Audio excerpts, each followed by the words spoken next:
back from labor. Kanina, nagpa-wax ako as you can see. After no, nagpunta lang ako sa Watsons saglit. May mga dumating kasi akong parcel from Lazada and Shopee. Sala. I-unbox natin. So, ito, alam ko, ito yung belo ko. Ayan, so ito nga siya. Naka-promo siya, parang 735 per box lang to. No, 88 sa Shopee. Ang original price nito is 1.5 or 1K. Then, ito, medyo malaki. Ang gamit ko lang talagang toothpaste at toothbrush ay from Sparkle. Kasi nabetan ko yung toothbrush nila talaga and yung bristles ng brush nila. So, ayun, since naka-promo din nung 88, bumili na ako ng toothpaste and toothbrush refill. Ayan, so bumili ako ng bundle, 4 bundles ng refill, toothbrush refill. And then, nakakuha ako ng isang free. Ito yung free. So, ito yung 4 na bundle for 1K plus sa 4 na to. Pero, pang 1 year ko na to gagamitin. Okay. Meron palang isa na free na brush talaga siya. Ay! Hindi siya refill. Yung free pala is toothbrush talaga. So, ganyan yung itsura ng toothbrush na binibili ko from them. And then, ito, napapalitan lang yan. Kasi ito, may battery yan. May ilaw siya. Yan. Tapos, bumili na rin ako ng toothpaste kasi naka-sale din to. Ayan. 4 din sila. Ayan. And last, itong mouthwash. Freebie lang din to. So, 2 yung na-free ko. Dahil yung binili kong product ay nakalagpas ng 1K plus 1.5 mahigit.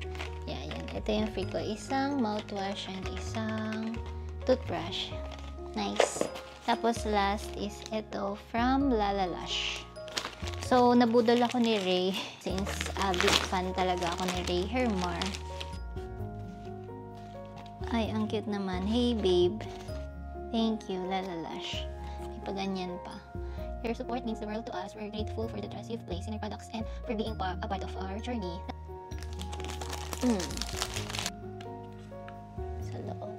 Yan. So, yeah. Yun lang yung mga dumating na parcel.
So, hi guys! Good morning! Today is Saturday. It's currently 11:03 AM and it's August 17.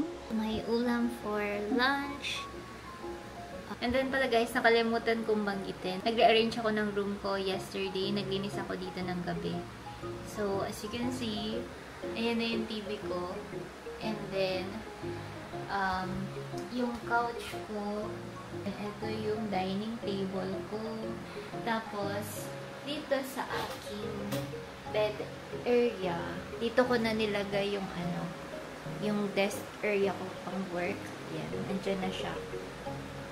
And then, yeah, yung bed lang, ito, hindi naman nabago. Same place ba din siya.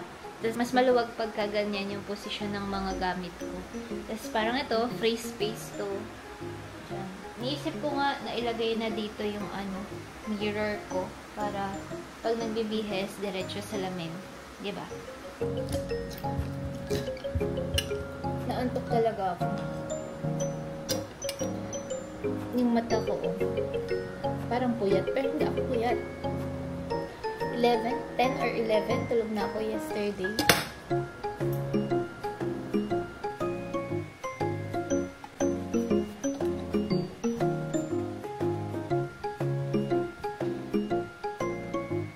So, hi guys! Good morning! Today is the next day. It is Sunday, 7:47 AM. So, nagmamadali na ako para makahabol ako sa Car Free Ayala today. Magpo-warm up na ako ngayon para pagdating doon, diretso takbo na.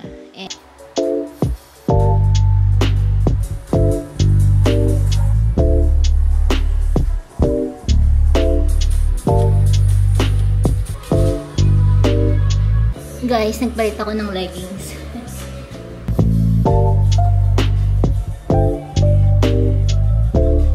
Hi guys, I'm good to go na. Nakabihis na ako. Yay! And punta na tayo ng Ayala. Let's go!